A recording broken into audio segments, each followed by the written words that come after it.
Hello, everybody. Scott Golden here in Golden Opportunities Coaching. Welcome to those of you who are new. Welcome back to those of you who are seasoned veterans of what we do around here. What we do around here is we break emotional and psychological and sometimes spiritual concepts down into relatable language that's easy to understand without all the jargon. If you are new here, please like, subscribe, comment below.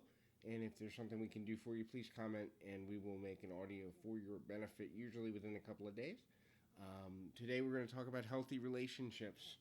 As a relationship coach, I see so much unhealthy stuff, right? So it's kind of like one of those things where 13 years of dealing with upwards of close to 13,000, 14,000 people now, in over probably 35,000 sessions. There's a lot of things I've seen. We're going to run through probably about 6 or 7 of them. To know that you are in a healthy relationship, and if you have the inversion of some of these, chances are you're not in a healthy situation, and it might be time to either get some help, some relationship coaching, or talk with a pastor, or have a friend mediate, or walk away. Life is pretty short. Even if we're here for 100 years, staying with the wrong person, really not a good idea. Social conception of, oh, I have to stay with them because we have kids, or oh, I have to stay with them because we're married, or oh, I have to stay with them because really, in most cases, in about 98% of cases, that's not, that is not something that you're going to look back on in 5 or 10 years and think like, hey, no, for the most part, it's not a good idea. Anyway, so the first one is stability. If you are in a healthy relationship, you can trust that what you're dealing with from a person, or their behavior, or their actions, or their beliefs, or how they're going to relate to you is going to be stable. Now, stable doesn't mean it doesn't change at all, but if there's changes coming, you'll talk it through. If there's changes coming, they won't be abrupt unless it's an emergency situation. And more than anything, you can look at the person and go, I believe that I can trust that I know what's coming from you. Next is independence. A healthy relationship, your partner wants you to have your own interests, and you want them to have theirs. Now, it's wonderful to spend time together in a loving way, and good couples do that on a regular basis. It's not like you spend weeks or months apart. However, at least sometime every week, you should be doing something for you that's just for you and doesn't include them. The reason why is real simple. Two things. One, how can I miss you if you won't go away? And two, how can we have new things to talk about if we always have the same experiences? It is very rare that I see healthy relationships when people are coming into work with me, either by phone or Skype or whatever. I would say about 20% of the relationships I've seen in the past 13 years, we'll call it 16 with my volunteer work, in the last decade and a half, I'd say about 20% of them have been healthy, which means 80%, or 4 out of 5, have unhealthy traits in them. And most often, one of those unhealthy traits is the independence, the encouraging the other person to have their own identity. A lot of people with insecurity or control mechanisms, what they do is they think, oh, well, if we love each other, we have to be together all the time, or I have to know everywhere he is, or I have to know every one of her friends. And certainly, while I personally have a controversial viewpoint that people in committed relationships should not have single friends of the opposite gender, or same if they're homosexual, that their other partner doesn't know, encouraging friendships that are independent, where you're not together all the time, is essential to social development.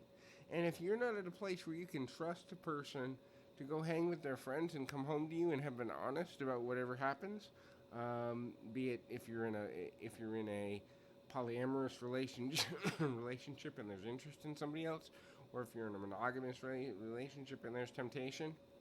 And here's another thing too. Don't fool yourself into thinking your partner isn't tempted. And don't fool yourself into thinking that you'll never be tempted. It's just a dumb way to be, because biology of attraction says, hey, going to find other people attractive because I found my partner attractive. There's a difference between finding someone attractive and saying, hey, yeah, I do kind of like this about them, or find them physically attractive, or I would sleep with them given the chance, or whatever the case is, and then saying, I never have temptation. If you're lying to yourself and saying you never have temptation, and this usually happens in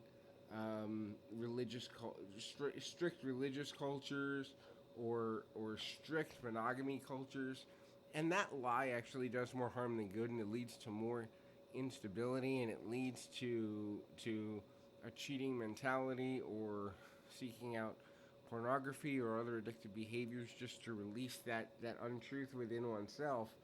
Um, you know, it comes down to another thing too, and that is freedom of choice. You and your partner, regardless of your relationship status and what you've promised each other, still have freedom of choice. And when you believe that you've lost your freedom of choice, you're also losing your identity. If you're having to perform or behave in a way that's only because you want to make your partner happy, and not because you believe in what you're doing, saying, or how you're acting, then ultimately the relationship is beginning to die. And I know that for some people that's a controversial statement, because they're like, well, love is sacrifice. And yes, it is. But sacrifice has to be willing to be useful in committed relationships. If it's unwilling or under duress or under force, the relationship is beginning to slowly die off, and ultimately will have long-term negative effects on the relationship and its structure. Another thing is, healthy relationships, you have inside jokes. Like, you have things where it's like, hey, this is a joke between you and I. This is something between that only we know about, because we've had these long, or sometimes short but powerful, intimate conversations where I know some of your weak points and you know some of mine, and so I poke fun at you, not because I'm trying to be mean or belittle you, but because it's like, hey, I know you're uncomfortable, so let's loosen this moment up. And having those creates bonds, because it's like there's someone that knows you at another level. If you can't have an inside joke with somebody without it turning into something snarky or something they're using against you or manipulating you with, chances are you're in an unhealthy relationship. The next thing to talk about here is giving freely. So, in an unhealthy connection, there's manipulation behind giving. I'll give to you if you give to me this, or where it's bartering or trading, right? So, in a healthy relationship, you give because, and here's the higher level of relationship, what I call a level 4 relationship. I give because I can and I expect nothing back.